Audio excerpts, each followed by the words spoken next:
External Affairs Minister, Dr. S. Jaishankar, certainly needs no introduction. Over the last many decades, he's been a diplomat representing India all across the globe. He's been an envoy, an ambassador to several countries, and of course, in the last few years, representing India, the changing dynamic foreign policy of India, the paradigm shift that has been brought in the foreign policy has been led, in fact, by Dr. S. Jaishankar. A round of applause to welcome the dignitary for his efforts, for his courage of conviction, and the way he has led the entire effort. Thank you very much, sir.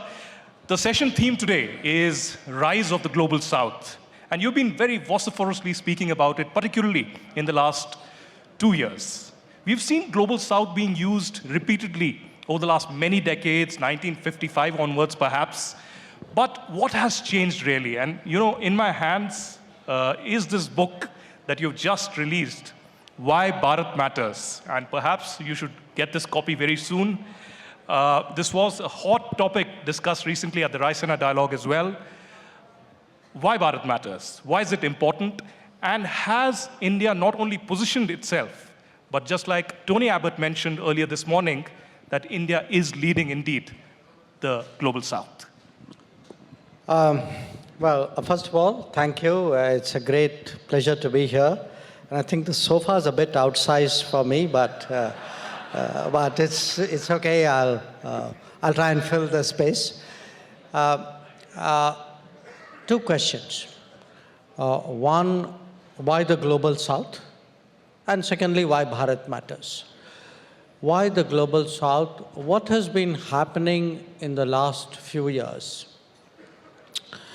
is at one level, you know, the world's changing. The more dominant powers are less dominant today. And as part of that change, many countries who would broadly qualify to be in the Global South, India is one, Indonesia is one, you have, you know, other parts of ASEAN, some of the big countries in Africa, Latin, Brazil, Argentina, Mexico. So these countries today count for more, they assert themselves more, and they want a share in the conversation. So it's like a company, you know, there are more shareholders, but the management needs to recognize that there are more shareholders. So that's one. The second is actually the traumas of the last few years. You know, you had this devastating thing called COVID. You know, many of us have come through it. But as someone who travels very extensively, I've been to places which haven't come through it, you know, where the damage, you know, to governance, the damage to the societal fabric, they've taken such a body blow that they're still kind of reeling from that. On top of that, the ups and downs of the global economy, they saw, okay, global inflation has gone up, debt has gone up, trade has been disrupted. Then you had the Ukraine conflict, okay? And the Ukraine conflict had very strong second-order effects, energy prices, food prices, fertilizer prices. Now you're seeing the Middle East, you know, and again, the trade disruptions, the possibility. Jaishankar जी, आपकी किताब Why Bharat Matters, उसको मैं कई जगह coat करूंगा अभी आपसे बातचीत में, लेकिन एक जगह आपने लिखा है, The world undoubtedly offers vastly more opportunities, but that is also embedded with new responsibilities.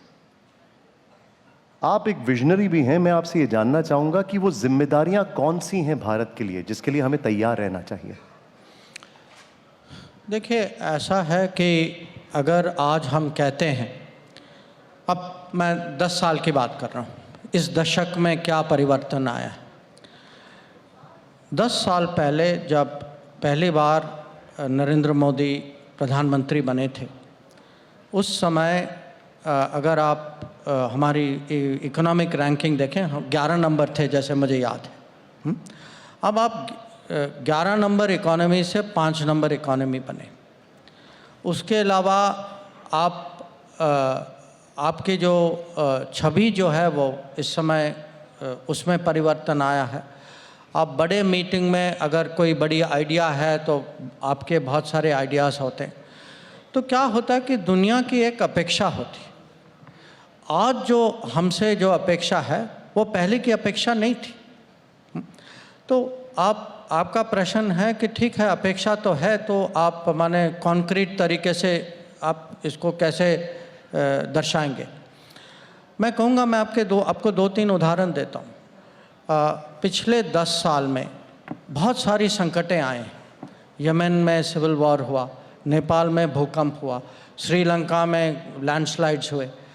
अब अगर आप देखेंगे, एक ज़माना था कि कुछ भी दुर्घटना होती थी तो ज़्यादातर पश्चिमी देश जो हैं वो फर्स्ट रेस्पॉन्डर के रूप में वहाँ पहुँचते थे।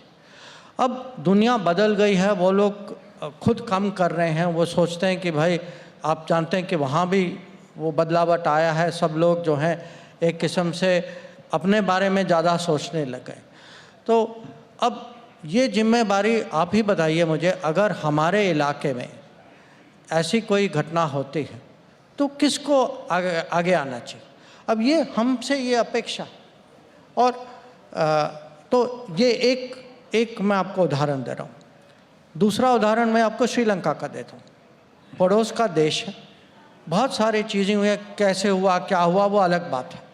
पर जिस तरीके से श्रीलंका की आर्थिक सिचुएशन जो है, स्थिति जो है, माने आप रोज़ देख रहे थे कि वहाँ कुछ राइटिंग हो रही थी, खाना के लिए कुछ नहीं था, पेट्रोल नहीं था, तो वहाँ किसी को कुछ तो करना था। अब वो उनकी नेगोशिएशन IMF से चल रही थी। जो पश्चिमी देश, उन्होंने ज़्यादा कुछ किया नहीं। उनके और भी जो बड़े जिनसे उन्होंने कर्ज लिया था, वो लोग भी अपने हाथ पे बैठे रहे। अब किसी को तो आगे आना था, और हम सबसे बड़े पड़ोसी देश थे। तो अगर आप देखें, हमने $4.5 बिलियन का एक पैकेज दिया था, जो IMF के पैकेज से बड़ा था। तो एक ये उदाहरण। ये भी है कि जहाँ युद्ध जैसे स्थिति होती है, जैसे यूक्रेन में हुआ, अब हम लोग जो है, जो हम सेल्फ इंटरेस्ट की जो बात कर रहे थे, मैं मानता हूँ कि हमारे उस समय 18-20 हज़ार विद्यार्थी थे। पर ये शुरू से हमारी मैं कहूँगा माइंडसेट थी, अप्रोच थी, कि जब भी हम अपने लिए कुछ कर रहे हैं, वहाँ जहाज़ में, बगल बस में, कहीं किसी और के लिए आप भला कर सकते हैं। उनके लिए अगर दिल में जगह है तो गाड़ी में भी जगह होनी चाहिए। हाँ? और ये अगर आप देखें, कितने देशों के लोग हम बाहर लाए, वहाँ से भी लाए, इजराइल से भी लाए, सूडान से भी लाए। तो अब जो है दुनिया, और सबसे ज़्यादा अगर एक कोई घटना हुई है, किसी का अनुभव है जहाँ हमारी छवि बदली है, ये वैक्सीन के कारण, कि वो देश जहाँ वैक्सीनेशन की प्रक्रिया जारी थी, हमने खुद अपना ख़त्म नहीं किया था, तब भी हमने करीब 100 देशों को वैक्सीन दिया था। और कुछ ऐसे देश हैं जो अभी भी खड़े होकर कहते हैं कि अगर आपने नहीं दिया होता, हमें कभी वैक्सीन मिलता नहीं। तो मैं कहूँगा, अगर भारत की एक किस्म से नई पहचान बनी, सबसे ज़्यादा ये कोविड और वैक्सीन, जो हमने वैक्सीन मैत्री जो हमने चलाई थी, इसका सबसे ज़्यादा प्रभाव हुआ। लेकिन अब आपकी किताब का ही मैं यहाँ पर एक कोट करूँगा। आपने कहा, India has now evolved into an effective first responder in regional crisis situations. India matters because it can make a real difference to global needs. हम तो फर्स्ट रिस्पॉन्डर हैं, और ये हम अपनी जिम्मेदारी बखूबी निभा रहे हैं, जो कि आप लोगों का जो कर्तव्य है वो दिख रहा है सब। लेकिन ऐसे में मालदीव जैसे मुल्क भी आते हैं, जहाँ पर हम हमेशा उनकी फर्स्ट चॉइस ऑफ हेल्प रहे हैं, और वो बाद में अंदर ही अंदर वहाँ पर देखते हैं कि सत्ता में भारत के खिलाफ आवाज़ें बुलंद करना शुरू कर देते हैं। इसको लेकर भारत की नीति और सोच क्या है? देखिए, मानवता भी मानवता होती है, कूटनीति भी कूटनीति होती है, और राजनीति भी राजनीति होती है। तो क्या होता है कि पूरी दुनिया जो है हर समय कृतज्ञता और एहसान पे नहीं चलती। ये है, अब क्या करें, सच है। तो मैं कहूँगा, इस समय जब आपको लगता है कि कहीं हम ऐसे ही नौबत पे आ गए हैं। अब ये इसका रास्ता जो है कूटनीति ही निकालेगा। और मुझे लगता है कि अगर हम कोई भी सिचुएशन में हमें माने समझाना चाहिए लोगों को, एक किस्म से हो सकता है कि उनको पूरी चीज़ पता भी नहीं है, कभी कभी लोग जो हैं गुमराह हो जाते हैं, कोई कुछ कह देता है। अब आपने मालदीव्स की बात की, अब मालदीव्स में हमारे 2 हेलीकॉप्टर हैं और 1 प्लेन है। और वो क्यों हैं? वो हैं, ज़्यादातर उनका उपयोग होता है वो मेडवैक जो कहते हैं, मेडिकल इवैक्यूएशन में होता है। इसका लाभ किसको मिलता है? मालदीव्स के पब्लिक को मिलता है। अब ये हैं मिलिट्री के प्लेन, अगर मिलिट्री के प्लेन मिलिट्री वाले नहीं चलाएंगे तो कौन चलाएगा? वही चलाएंगे, वो तो स्वाभाविक। अब अगर उनको इस पर कोई एतराज़ है तो हमने कहा ठीक है, बैठ जाइए, हम इसका सुझाव निकालते हैं, और हम निकालेंगे ज़रूर। तो ये कभी कभी हो जाता है, जैसे मैंने कहा कि जो भी आप कहें, जितने माने हमारी नीयत साफ हो, नीति स्पष्ट हो, तब भी कभी कभी ये हम ऐसे सिचुएशन में आ जाते कि हमें इसका कहीं ना कहीं सुझाव निकालना पड़ता है। और मुझे विश्वास है कि माने इसका सोल्यूशन हम निकाल पाएंगे। So the question to you, sir, is how does one deal with China? How have you been dealing with China over the years? Because he said, if you have to tackle China, a bully, then you have to stand up to the bully. We've faced China in different capacities. We've also, given an olive branch. We've had the Chennai Connect, the Wuhan spirit. But is that the thing of the past? Post 2019, 2020, is there a new policy towards China, and what's the road ahead? It's interesting. We've had ups and downs, but at one level, there is actually a consistency. And the consistency is this. If you were to, list 3 or 4 really big things which have changed in the last 20, 25 years, I think most people would agree it would be the rise of China and the rise of India. Okay? You can say, okay, China started it much earlier because, our own politics here delayed the era of reform. That's okay. What's done is done. Now, but there's no question, both countries are rising. And for world politics, this poses a very interesting problem. The problem is this. Both are changing the world order by their rise.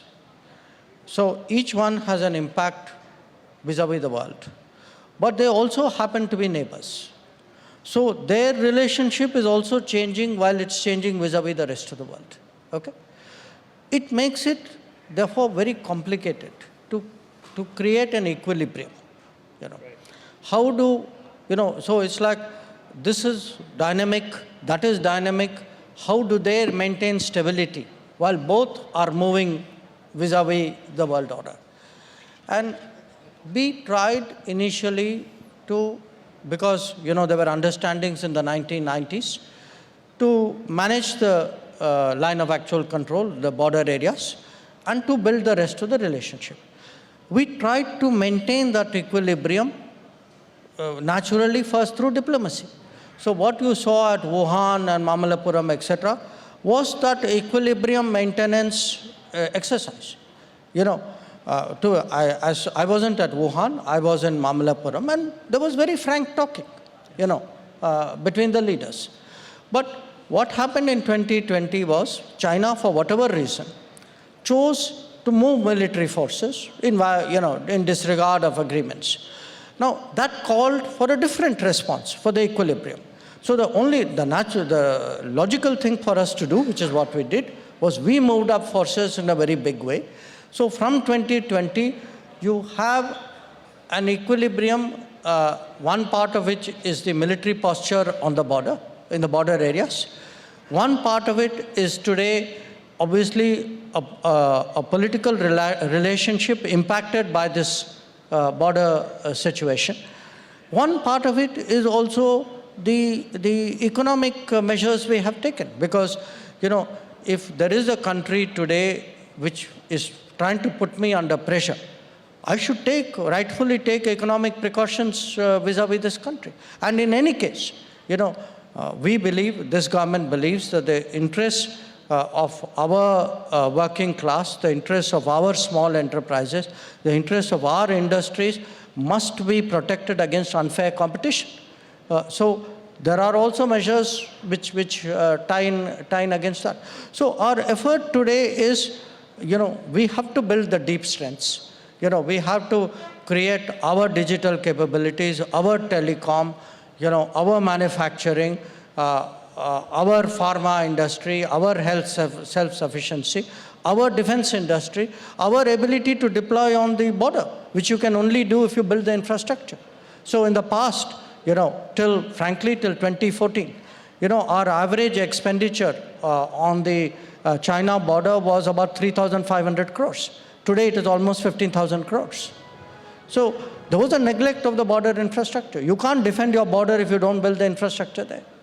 आपको सुनने के बाद अब हमें समझ में आ रहा है कि भारत की जो एक असर्टिवनेस है उसके पीछे का राज क्या है। आपका और प्रधानमंत्री मोदी का बहुत बहुत शुक्रिया, जिस तरीके से विदेश के मंच पर भारत की अभी एक प्रतिष्ठा बनती जा रही है और हम आगे बढ़ते जा रहे हैं।